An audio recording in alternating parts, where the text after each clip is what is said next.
I would like to introduce our guest minister for today. We are lucky to have Roberta Finkelstein,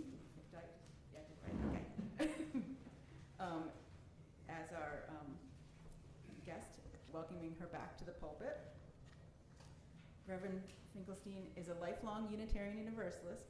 She was raised in the Community Church of New York, where she was in the cradle role as an infant and remained active throughout high school. Her early UU experiences taught her that church could and should be a place of prophetic witness, courage, and transformation. Ministry is a second career for Reverend Roberta. She was a nurse and certified midwife. She has a BSN from Binghamton University and her MSN from Georgetown University. Her midwifery practice focused on high-risk pregnant adolescents in Washington, D.C. She earned her Master's of Divinity from Wesley Seminary in Washington, D.C. She has served in consulting ministries, a new congregation startup, and several ministries. She is an accredited interim minister, having served interim congregations up and down the East Coast. Reverend Finkelstein retired from full-time ministry in May of 2019, but continued to serve in part-time transitional settings throughout the pandemic. She is the author of chapters in several books about transitional ministry. Reverend Roberta has been married to her husband Barry since 1974. Their son and daughter-in-law Jess have 2 daughters, on which Grandma Roberta dotes. Roberta and Barry have been pledging friends of UUSMV for many years. They are grateful to be able to spend the summers on Vineyard, as global warming has made the DC area unbearably hot and humid in the summer. All right. Before I read today's reading, something I forgot in my opening remarks is I really wanted to thank Reverend Roberta for her patience and all the work Reverend Roberta did all of the order of service. I was rusty and distracted, so thank you for being patient with me. Our reading today is The Lanyard by Billy Collins. The other day, I was ricocheting slowly off the blue walls of this room, moving as if underwater from typewriter to piano, from bookshelf to an envelope lying on the floor, when I found myself in the L section of the dictionary, where my eyes fell upon the word lanyard. No cookie nibbled by a French novelist could send one into the past more suddenly, a past where I sat at a workbench at a camp by a deep Adirondack lake, learning how to braid long, thin plastic strips into a lanyard, a gift from my mother. I had never seen anyone use a lanyard or wear one, if that's what you did with them. But that did not keep me from crossing strand over strand again and again until I had a boxy red and white lanyard from my mother. She gave me life and milk from her breasts, and I gave her a lanyard. She nursed me in many a sick room, lifted spoons of medicine to my lips, laid cold face cloths on my forehead, and then led me out into the airy light and taught me to walk and swim. And I, in turn, presented her with a lanyard. Here are thousands of meals, she said. Here is clothing and a good education. And here is your lanyard, I replied, which I made with a little help from a counselor. Here is a breathing body and a beating heart, strong legs, bones, teeth, and 2 clear eyes to read the world, she whispered. And here, I said, is the lanyard I made at camp.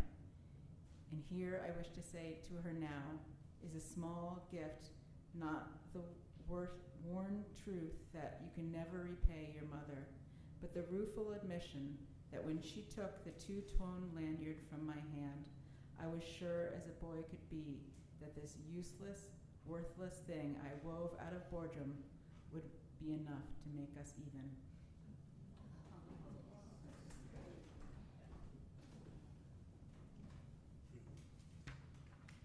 Well, I love that poem.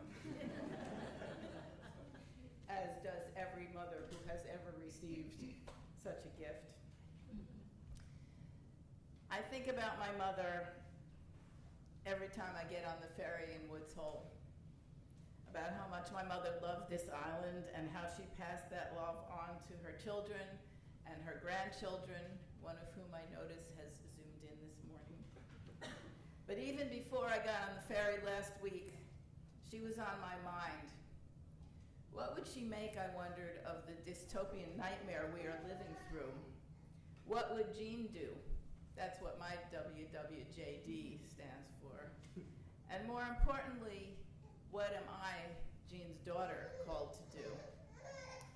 That ongoing discernment process has reminded me of some of the gifts my mom bestowed upon me as I was growing up.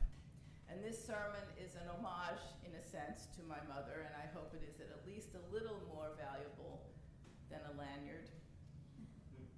Margaret Jean Ashcombe was born in Johnstown, Pennsylvania in 1919. She spent much of her tween and teen years itching to get out of Johnstown, and she fled to college in what she thought of as the big city, Pittsburgh, Pennsylvania. She finished college just in time to enlist in the Navy and served as a wave during World War II. She was, like many members of the Great Generation, genuinely Antifa, right? She was anti-fascist, and she put that philosophy into service. After the war, she moved to the real and only big city, New York. She lived in Greenwich Village, where she hung out at jazz clubs and generally lived a bohemian life that her family back in Johnstown could not even imagine, I am sure. And then she married my father, got pregnant with me, and moved to the suburbs and became a typical suburban housewife. But no, she was an atypical suburban housewife, because in addition to fulfilling the role of housewife and suburban mom, she was always a social justice warrior. That is why my brother and I grew up at the Community Church of New York, a Unitarian congregation in Midtown Manhattan. My mom used to say, I worship with the Episcopalians, but I march with the Unitarians. So let me tell you a couple stories to illustrate this. In the early 60s, our very white suburban enclave of Rockwood Park, Queens, was challenged by the arrival of an African-American family. They were not treated well. They did not get a warm welcome. They received threats. Their lawn was set on fire. Rocks were thrown at the house. Now, like many activists at the time, that family was well prepared in advance for their role as pioneers. They had the support of organizations like the NAACP. And it turns out they had the support of my parents, who introduced themselves and welcomed them to the neighborhood. Soon our families were plotting together. It turns out that they were also Episcopalians, like my mother. So one Sunday, instead of heading into Manhattan to the community church, my parents told us we were all going to Mommy's church with them. Even Daddy, I asked in innocent surprise. Daddy, an atheist Jew, never voluntarily set foot in a church, including the Unitarian church. As a matter of fact, for many years, he drove us into Manhattan, dropped us at the curb, said he was going to park the car, and then disappeared until after the service. It took me years to figure it out. But this particular Sunday, we all piled into one car, that was then, and headed to church. When we parked in front of the Episcopalian church in Ozone Park, Queens, and tumbled out of the car, I was shocked. Friends and neighbors that I had known for years stared at us with hostility. All four of us children were frightened, but our parents told us to just put our heads down and walk in. So we did. We sat down in a pew. Now, I'm not sure about this memory, but in my mind, I remember everybody moving away from us in the pews. After the service, and I am sure about that part, the priest turned his back when we arrived in the receiving line. When we got home, the grown-ups debriefed together, and I still didn't understand what had happened. I walked into the kitchen, and there was my mother sitting at the kitchen table smoking. It was that time, and crying. Did you know that was going to happen? I asked. Yes, she replied. Well, then why did we go? She stopped crying, looked fierce, slammed her fist down on the table, which was scary because it was a glass-top table, and said, because that is my church, and it is my job to remind my church of what it means to be a Christian. What I learned from my mother that day is that houses of worship are not just about piety or fellowship or potluck dinners. They are about embodying the mission of their faith. They are not just about comforting the afflicted, they are about afflicting the comfortable. And it is the job of every member, every one of us, to call our houses of worship to account when they stray from their mission. Now, perhaps some of you have heard from the various ministers you hear from here about the work of James Luther Adams, one of the preeminent UU theologians of the 20th century. Adams made it his life work to examine and amplify the role of what he called voluntary associations, what we may call today third places.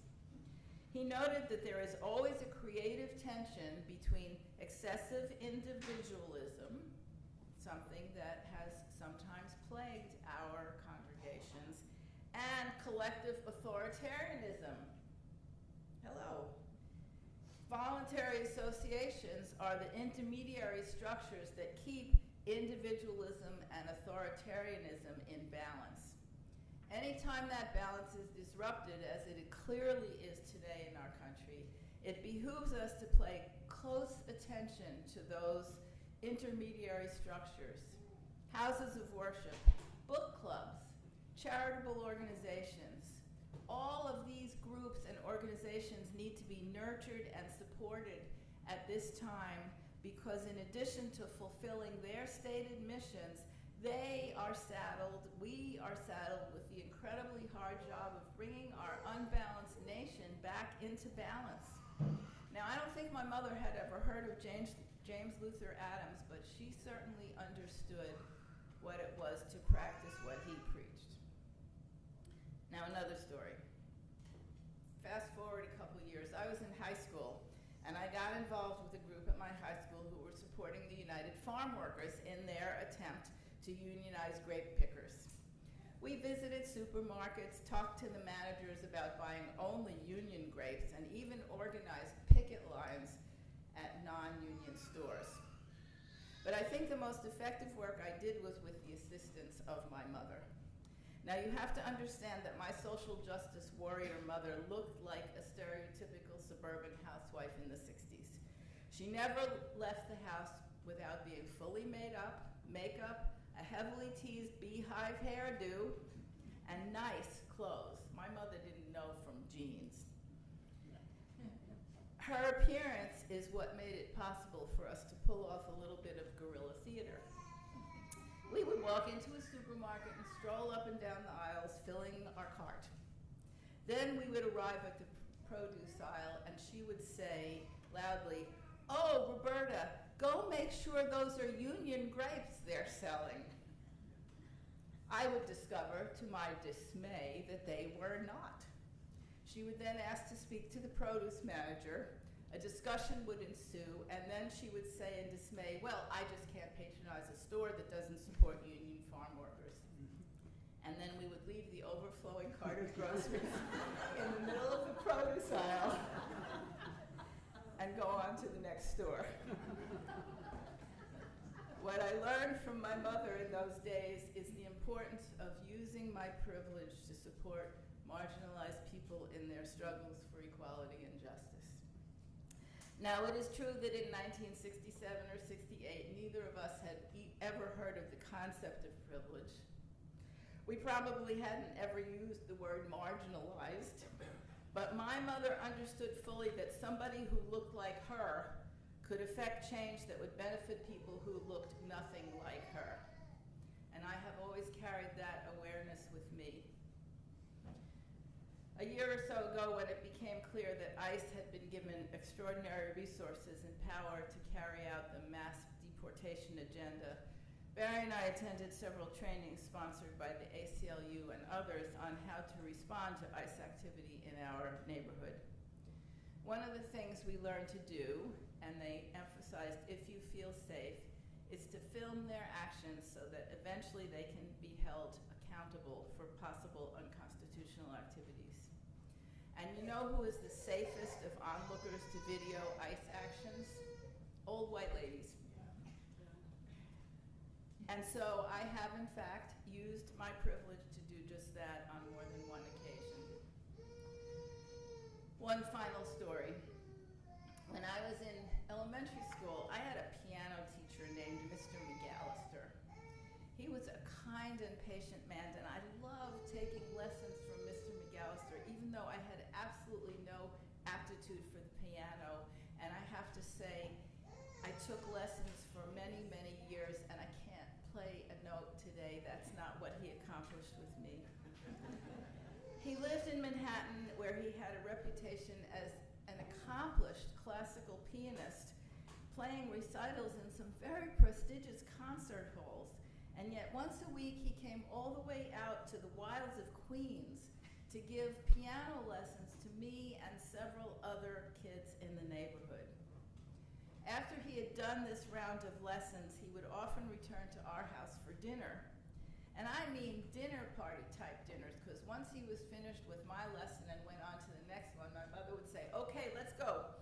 And we would take out tablecloths, my mother's china, the silver crystal glasses, and set this beautiful table. On many of these fancy occasions, he would be joined by his friend, who would also come out from Manhattan just for dinner. And for years, I wondered why an accomplished pianist like Mr. McAllister would waste a day in Queens teaching 8-year-old hacks to play the piano. It wasn't until years later that it dawned on me there were, back in the 1960s, very few opportunities for Mr. McAllister and his lifelong friend to sit down at a fancy dinner table with a typical suburban family, mother, father, 2 kids, and a cat, and be accepted and positively welcomed for who they were. Now, I have no idea how my mother had her consciousness raised about gay and lesbian issues back then. I do know that at her memorial service several years later, one of the people who got up to speak was a gay man from her Episcopal church who said, "When we attended a service here for the first time, Jeanne was the first person who approached us and talked to us afterwards and welcomed us.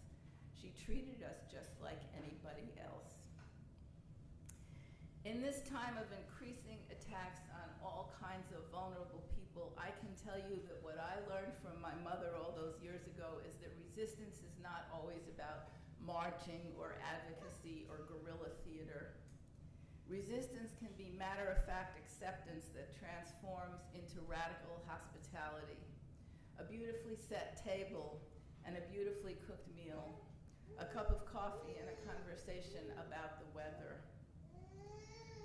My mother died my first month of seminary, suddenly and unexpectedly.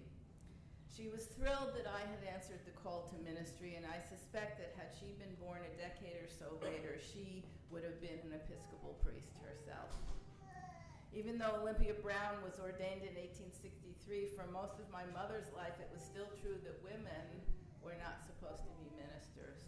I had never seen a woman minister until I was in my 20s. I know that my mother would have loved knowing that her church, the Episcopal Church, is now an inclusive and affirming denomination, welcoming women and LGBTQ people into the pews and the priesthood. She would have been thrilled to learn that her church had taken steps to address its history of racism, including creating initiatives called like Becoming Beloved Community to promote healing and reconciliation. And she would be ecstatic over the fact that the current Bishop of Washington is a woman named Marion Buddy. Maybe you've heard of her. Watching this woman speak truth to power at the inaugural prayer service at the National Cathedral with the power sitting right in the front row in front of her, all I could think of was my mother and how proud she would be. So let me conclude by reviewing the lessons learned from Jeanne, the social justice warrior. Lessons so very relevant for our times. First, nurture those intermediary structures that support democratic institutions and help them stay in balance. Nurture them with your time and your talent and your treasure, and don't be afraid to challenge them to recall their mission and call them to account when they falter. Second, be aware of your privilege. Don't be ashamed, but don't deny it. Use it in the service of justice and compassion and liberation. And third, and finally, remember that being a social justice warrior can mean many different things. There is room for all of us in this resistance movement. Protesting, writing letters, making phone calls, setting a fancy dinner table, having a casual conversation over a cup of coffee. I think of the Jewish concept of tikkun olam, which literally means the repair of the world. And it applies here. Commentary over the centuries on tikkun olam teaches that none of us can do all the repair and healing work, but none of us are allowed to ignore the part of that work that's right in front of us. We are all required to take note of the brokenness that is at hand and to do what we can to repair that brokenness. And so every day I ask myself, what is right in front of me? What is my part? And of course, what would Jeanne do? And then I say to myself, go and do likewise. And I say the same